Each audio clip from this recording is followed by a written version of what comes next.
nombre del Padre, del Hijo y del Espíritu Santo. Amén. Ven, Espíritu Santo, y llena los corazones de tus fieles y enciende en ellos el fuego de tu amor. Envía tu Espíritu Creador y se renovará la faz de la tierra. Estamos estudiando el Catecismo de la Iglesia Católica, su tercera parte, la vida en Cristo. Segunda sesión, los 10 mandamientos.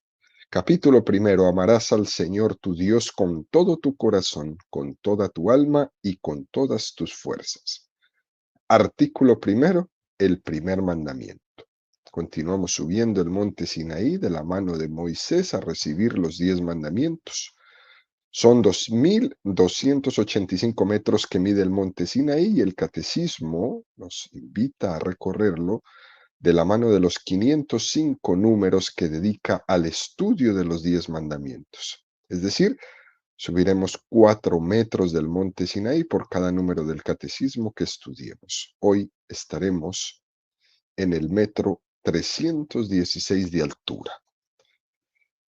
Estamos también en el cuarto y último apartado que el catecismo dedica al estudio del primer mandamiento, donde dedica 4 números al tema que tiene como título No te harás escultura alguna.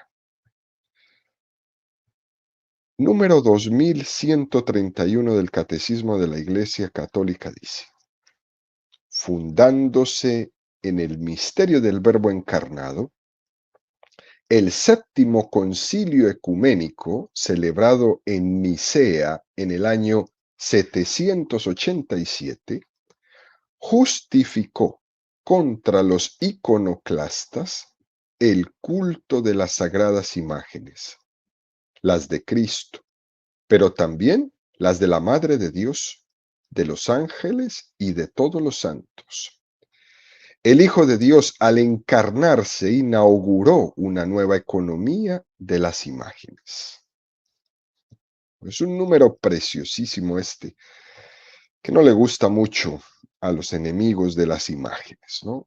Es un número que nos hace entender que lo que es determinante a la hora de comprender la conveniencia de hacer figuras, de hacer imágenes, ha sido el misterio de la encarnación. Y el Verbo se hizo carne y habitó entre nosotros. Esto es importantísimo tenerlo presente, queridos amigos, especialmente los catequistas que me están escuchando, que muchas veces son los más acechados con las preguntas, ¿no? ¿Por qué imágenes? ¿Por qué santos? ¿Por qué esto? ¿Por qué lo otro? ¿No? Hay que entender que toda esta justificación tiene un nombre: la encarnación. Y el Verbo se hizo carne y habitó entre nosotros. Es a partir de entender este momento que los cristianos comenzamos a hacer imágenes. Fijemos cómo las imágenes existen en las catacumbas del siglo I. Los primeros cristianos hacían imágenes. Hacían imágenes. Fíjense cómo a Jesucristo se le representa como el buen pastor. Son imágenes del siglo I, no las inventamos hace 100 años o hace 20. Desde el primer momento los cristianos lo hacían y a Jesús lo pintaban con una oveja en sus hombros.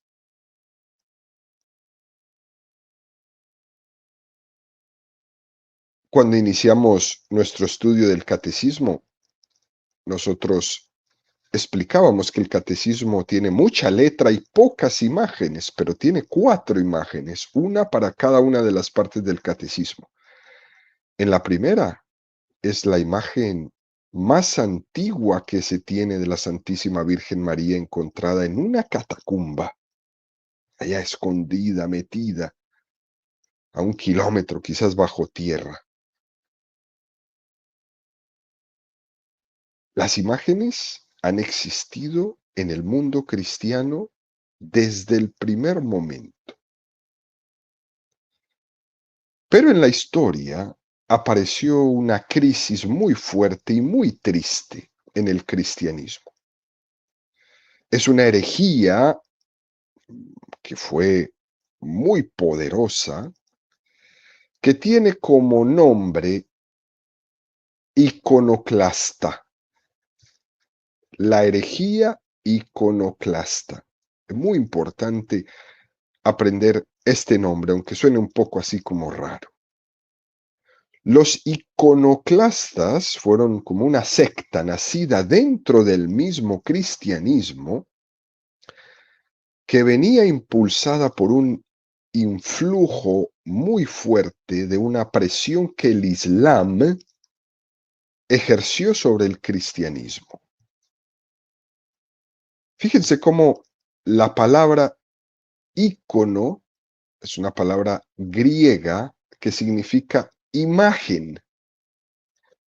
Y se usa mucho todavía el día de hoy en las pinturas de las iglesias orientales, son íconos. Generalmente se hacen sobre madera, que representan la mayoría de las veces al Señor Jesús, a la Virgen María o a los santos.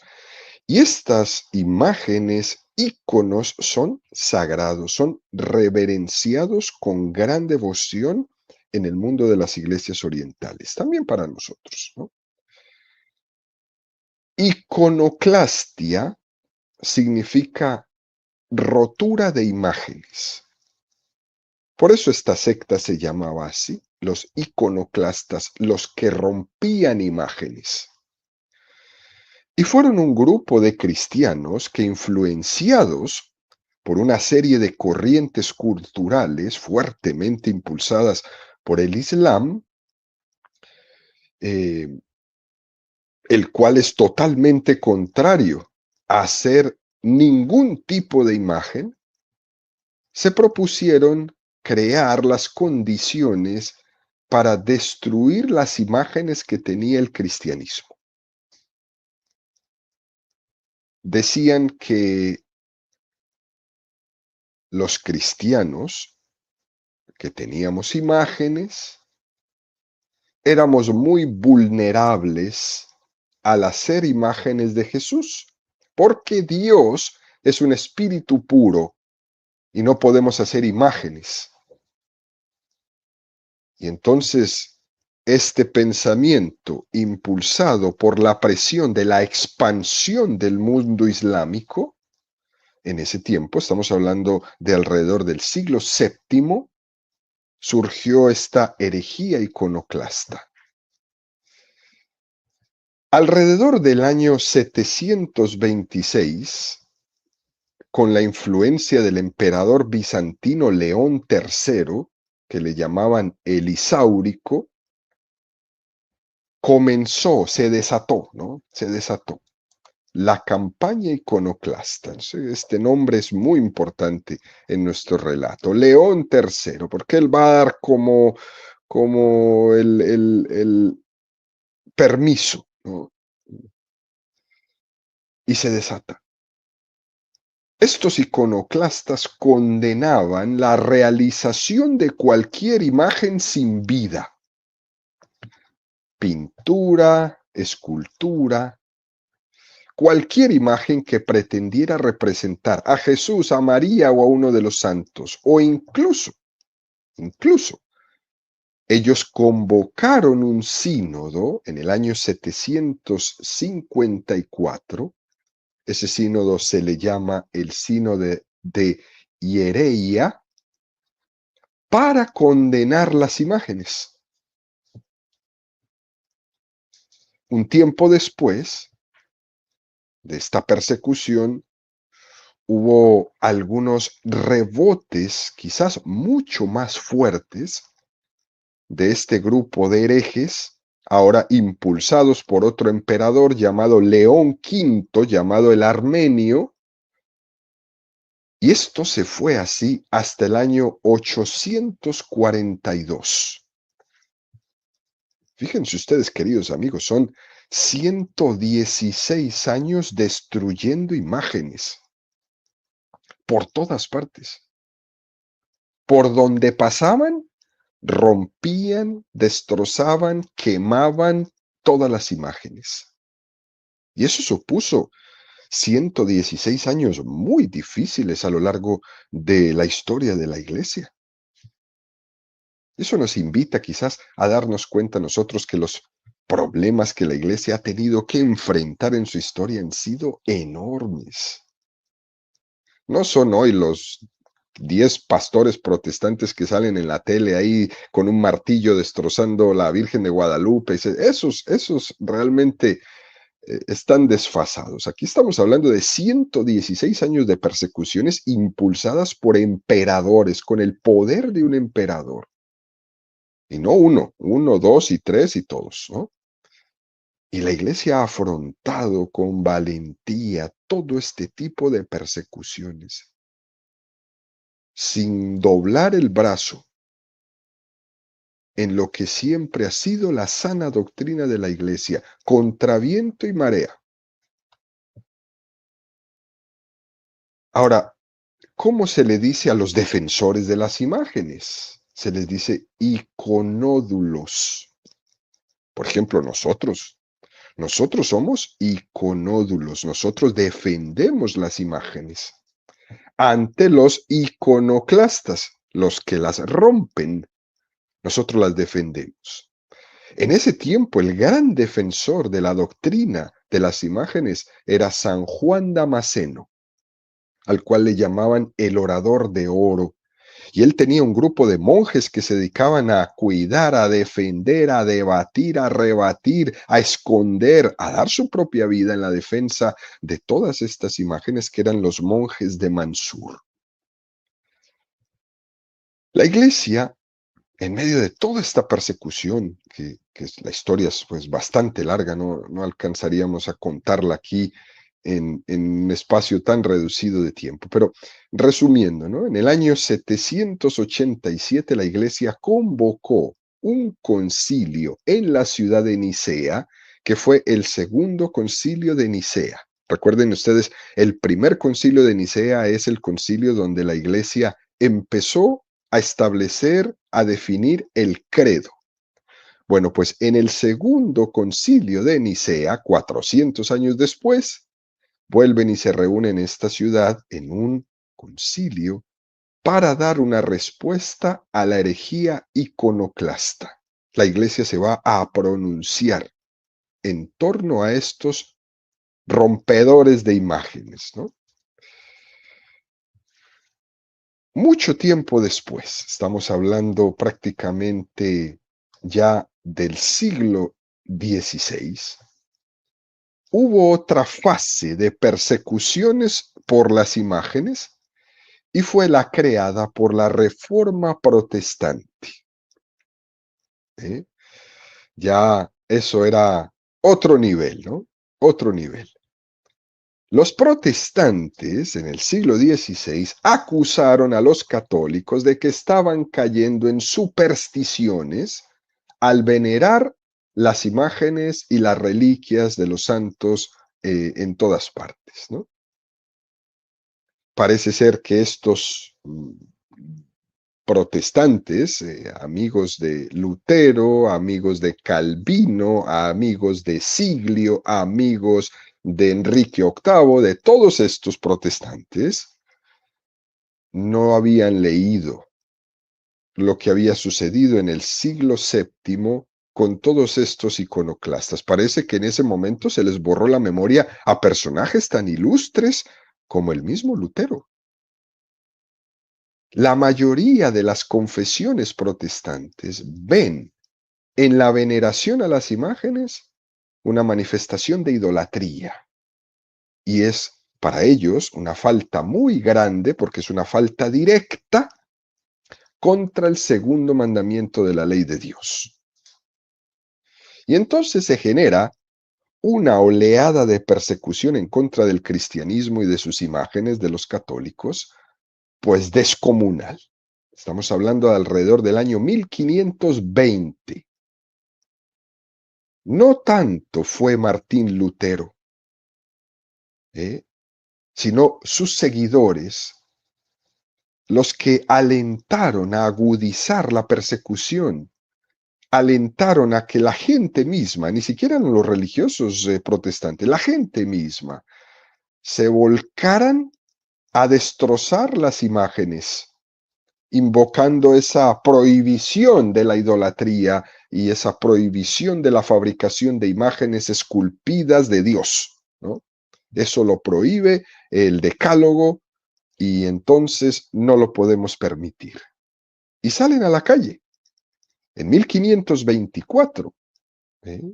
La mayoría de las confesiones protestantes ven en todo lo que hacían los cristianos católicos, en su veneración a las imágenes, una idolatría y una falta directa contra los mandamientos. Y entonces se producen una cantidad de disturbios iconoclastas destruyendo y quemando las imágenes. Fíjense, en Basilea en 1529, en Zúrich en 1523, en Copenhague en 1530, en Londres con Enrique VIII en 1530, en Münster, Alemania en 1534, en Ginebra en 1535, en Habsburgo en 1537, en Escocia en 1559, en Rouen en 1550, en Le Rocher en 1562. Y así podríamos seguir una lista interminable de destrucción tan destrucción por parte del mundo protestante hacia las imágenes sagradas de los cristianos católicos. ¿Cómo sería la persecución que se describió de esta manera cuando las tropas y los ciudadanos, alentados por este grupo de iconoclastas protestantes, y ordenada por el Parlamento contra la superstición y la idolatría, que escribieron de esta manera lo sucedido? Dice: Señor, qué trabajo hubo aquí, qué estruendo de vasos, qué derribo de muros, qué destrozo de monumentos, qué derribo de asientos, qué arrancamiento de hierros y bronces de las ventanas, qué desfiguración de las armas, qué demolición de curiosos trabajos de piedra, qué estrépito de los tubos de los órganos, y qué horrible triunfo en la plaza del mercado ante todo el país, cuando se amontonaron todos los tubos del órgano destrozados, los ornamentos, tanto las copas como los sobrepellices, junto con la cruz de plomo que acababa de ser cortada del púlpito del patio verde y de los libros que se usaban para el servicio y para el canto y que podían tirarse al fuego en la plaza del mercado público. Si así lo decían en el libro que describe lo que sucedió, imagínese cómo sería en la realidad. Qué trabajo hubo aquí, qué estruendo, qué derribo, qué destrucción, qué destrozo. Eso es una cosa de locos. Y fíjense, queridos amigos, de lo más interesante de todo esto es que esos ataques del protestantismo, su fundador Martín Lutero, él no era iconoclasta. Lutero enseñó sobre la importancia de las imágenes como herramientas de instrucción y ayudas para la devoción. Tanto es así que Lutero afirmaba esto: si no es pecado, es bueno tener la imagen de Cristo en mi corazón. Y si eso es bueno, ¿por qué debería ser un pecado tenerla ante mis ojos? Eso decía Lutero. Si tengo a Cristo en mi corazón, ¿por qué no lo puedo tener enfrente en una pintura o en una estatua? Ante todo esto, ¿no? Tanto dolor, tanta destrucción como nos lo narra el libro de los acontecimientos, el Concilio de Trento, la Iglesia se va a juntar y en el Concilio de Trento va a tener una respuesta ante toda esta nueva situación iconoclasta que se va a presentar en el siglo XVI. Todo esto tiene un inicio, ¿no? Un inicio en el siglo VII con el Islam. Y la pregunta central para poder entender este mundo de los iconoclastas y todas estas persecuciones en contra de los cristianos católicos, la pregunta clave es, ¿por qué el Islam es tan contrario a hacer ningún tipo de imagen de la divinidad? ¿Por qué? Es bastante lógico que el Islam sea tan contrario a las imágenes de la misma forma que para nosotros los católicos es muy lógico tener estas imágenes. Y entender esto es fundamental para entender cuál es la diferencia más importante que nos separa a los cristianos católicos del Islam.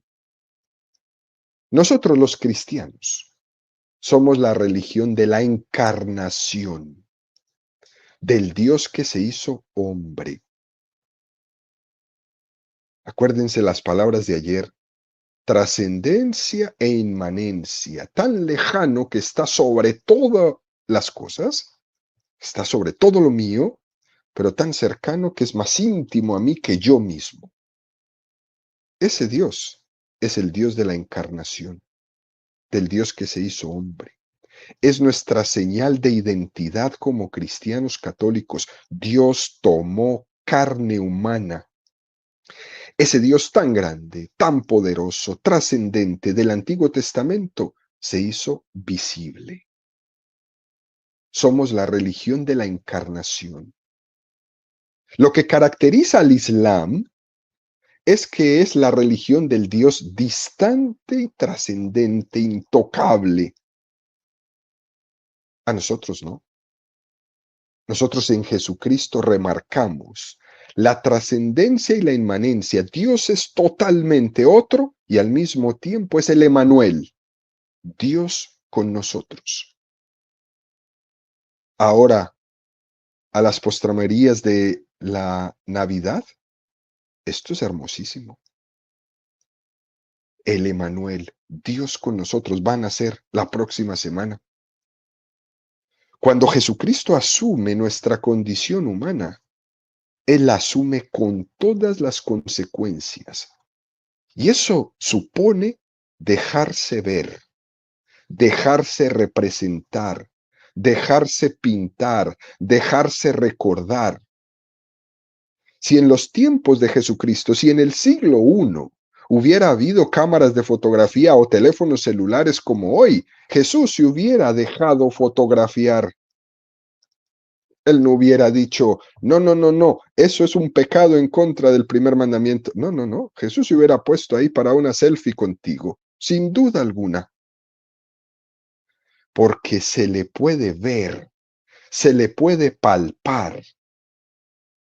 A Tomás, Jesús le dijo, Juan 20:27, trae tus manos y toca mis llagas, y no seas incrédulo, sino creyente. Estoy aquí, me encarné por amor a ti. Somos la religión de la encarnación. Una cosa bellísima. Y esa es la diferencia entre los cristianos católicos y el Islam. Por eso nadie puede decir, todas las religiones son iguales. No, no, no, esto no tiene nada que ver, querido. ¿Sí? Por eso el Islam no tiene ningún tipo de imagen, porque el Islam no ve, no cree en que Jesús se encarnó. Nosotros sí. Fíjense, queridos amigos, cuando he tenido la oportunidad de estar en la Tierra Santa con los grupos. Cuando uno va a Nazaret, a la casa donde el ángel se le apareció a la Santísima Virgen María, ese lugar preciosísimo que hay abajo, en la parte profunda de esa iglesia de la Natividad, eh, de la Anunciación, perdón, hay un letrero en el altar que dice, aquí el verbo se hizo carne. Eso a mí siempre me ha impactado. Decirme a mí mismo en mi cabecita, ¿no? Estoy en el lugar donde el Dios trascendente se hizo inmanente. se hizo carne. Y sucedió aquí, en este lugar donde yo estoy parado. Aquí aconteció históricamente que Dios se hizo hombre. Aquí el Verbo se hizo carne. Y aconteció, y se hizo visible, y entró en nuestra condición por medio de esta mujer. Y si Él hizo eso, si Él se hizo visible, entonces esa encarnación acontecida ahí en Nazaret, en esa casita de María, hoy en esa iglesia de la Anunciación, es el permiso que tenemos los cristianos católicos para hacer cuanta imagen queramos de Dios, porque Él decidió hacerse visible. Por eso los cristianos, además de ser la religión del libro, por la Sagrada Escritura, somos la religión del acontecimiento, algo que solo sucede en nosotros. Precioso. Esto no se puede olvidar. El permiso está ahí. Por si alguien le vuelve a preguntar por qué tiene una imagen, usted tiene el permiso. Se lo dio Jesús en su encarnación. Además, también podríamos añadir que el Islam fue muy violento en sus primeros momentos en contra de los cristianos. En la vida de Mahoma se extendió muy rápidamente por el norte de África y esa expansión fue a punta de espada. Se ejercía una gran presión sobre los cristianos que existían en esos pueblos. O te conviertes al Islam o te pasamos a cuchillo. Es una expresión muy cotidiana que después fue a ser una expresión también muy cotidiana en España cuando llegaron a España en el 722 el mundo musulmán. Hoy en día también existe el riesgo de deshistorizar el cristianismo. Y la gente habla de tantas cosas y tantas tonterías, olvidándose de los hechos históricos. Se oye hablar de Jesucristo sin hechos históricos. Parece ser que solo importa la interpretación de uno u otro sin hechos históricos. Para muchos de ellos lo que dice son pues géneros literarios que son interpretables, intentando desencarnar el evangelio. Para muchos de estos que predican, lo importante de los evangelios no es lo que aconteció, sino que según ellos lo importante son los valores que encontramos en el evangelio. Y eso no es así. Lo importante del evangelio no son los valores, lo importante del evangelio es la persona de Jesucristo. ¿Qué aconteció históricamente entre nosotros? Que vino a nosotros, que habitó entre nosotros, que nos salvó, que nos redimió de nuestros pecados. Y entonces, entendiendo eso, ahí sí se van a derivar todos los valores que quieras, pero ya son valores encarnados que nacen de un acontecimiento. El Verbo se hizo carne y habitó entre nosotros. No se puede hablar de valores sin la encarnación.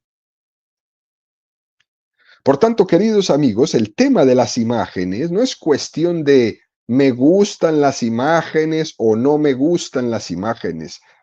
No es cuestión de gustos estéticos, porque es la encarnación la que nos regala esta posibilidad.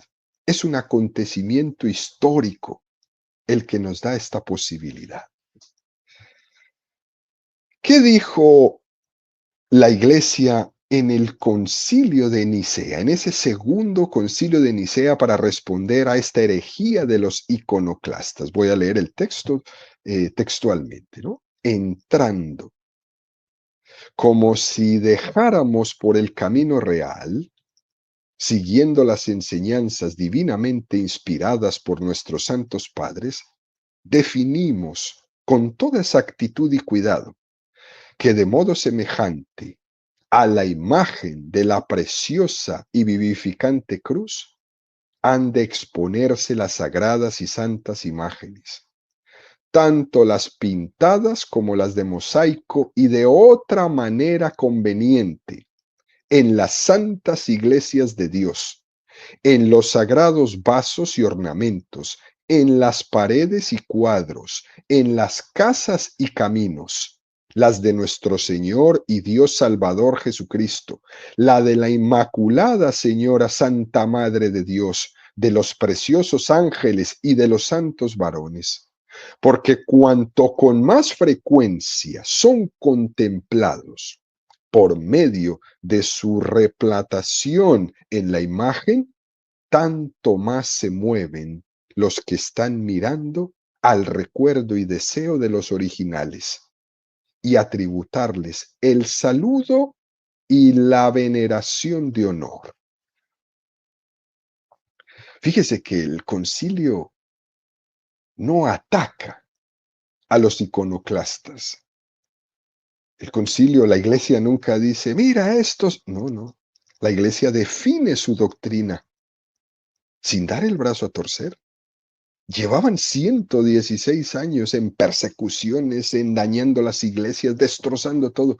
La iglesia no menciona eso. Dice una cosa preciosa. La imagen preciosa y vivificante de la cruz ha de exponerse. Ha de exponerse. Todas las sagradas y santas imágenes, tanto las pintadas como las de mosaico y de otra manera conveniente, madera, yeso, piedra, lo que usted quiera, ¿no? Barro, en las santas iglesias de Dios, en los vasos sagrados, en los ornamentos, en las paredes, en los cuartos, en las casas y caminos. Imagínate el permiso que tenemos para tener el santito en mi casa. Mira, yo tengo aquí hoy a San José. El concilio me dio ese permiso. En las casas y en los caminos, en las iglesias santas de Dios. Esto es muy interesante, ¿no? El motivo de la conveniencia y de la importancia de las imágenes es que nos mueven a la devoción. Es lo que el concilio dijo. Suscitan en nosotros un recuerdo de un acontecimiento histórico. Jesús nació. ¿Cómo no vamos a hacer un pesebre? Es que tiene que ser uno muy tarado. Tiene que ser uno muy tarado para negarle a un niño el que Jesús haya nacido históricamente y no se lo recuerde yo, que fue un acontecimiento histórico, o de la Virgen o de los santos. ¿Cómo vamos a ocultar el acontecimiento histórico de Santa María de Guadalupe? ¿Acaso es un cuento? Sucedió históricamente. Las imágenes nos mueven a la devoción. Todo esto ayuda a centrar nuestra vida, porque el ser humano conoce es a través de sus sentidos. Y es cierto que el ser humano tiene una razón y una capacidad de abstracción de los sentidos, y todo eso tiene que ser ayudado. Por tanto, las imágenes suscitan en nosotros una devoción que no tiene límites y que quizás está muy dormida y lo que necesita es ser un poco alimentada. Por ejemplo, ¿cuántas personas en una Semana Santa, en una procesión, pueden percibir el amor de Dios que se visibiliza en una imagen de Cristo sufriente, en un rostro de Cristo sufriente, como hay veces lo vemos en esas preciosas estatuas, en esos preciosos eh, eh, monumentos que se hacen, cuando entiende que eso que está viendo es un reflejo del acontecimiento real que sucedió, donde Dios se hizo visible en su amor, eso le toca a la persona.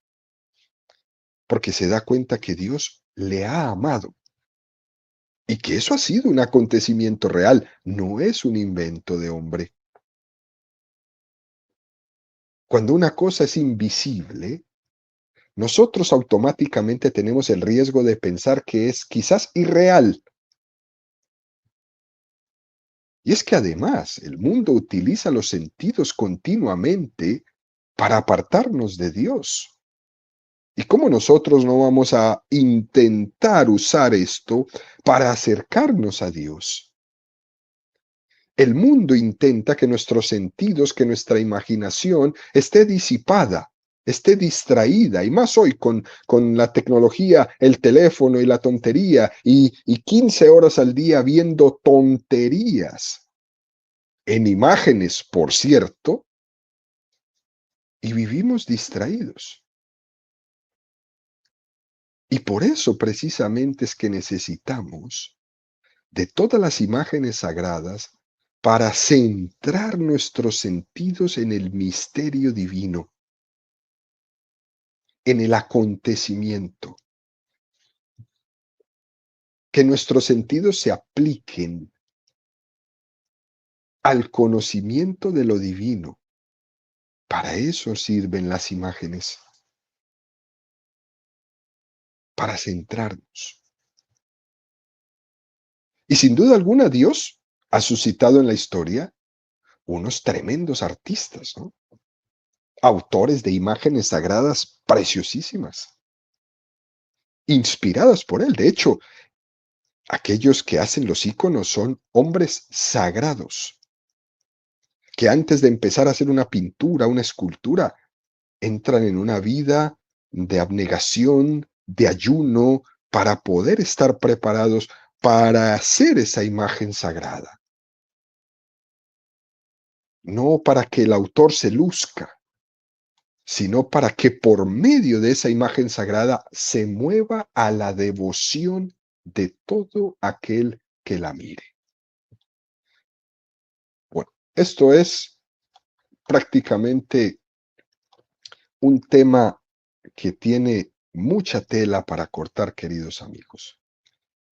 Pero lo más importante, en conclusión, en este día, es que las imágenes para nosotros son un don de Dios.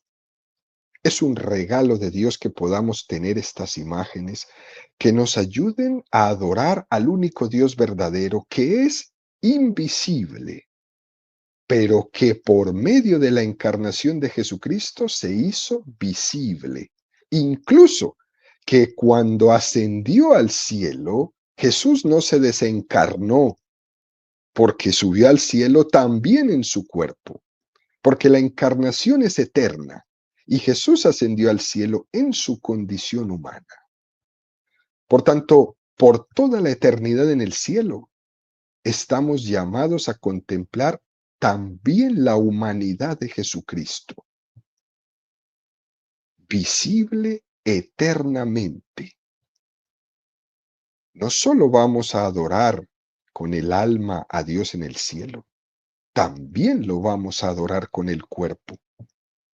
Y esto es algo que tenemos que tener presente en todo momento. Así, queridos amigos, que como católicos debemos convertirnos en hombres y mujeres, defensores de las imágenes en medio de esta nueva oleada moderna de persecución, como todas las que han habido en la historia, que comentamos algunas de ellas. Nosotros, defensores de todos estos modernos iconoclastas, sin miedo alguno, estando convencidos de que el Señor, por medio de su iglesia, nos ha permitido tener este don de ser un cristiano católico.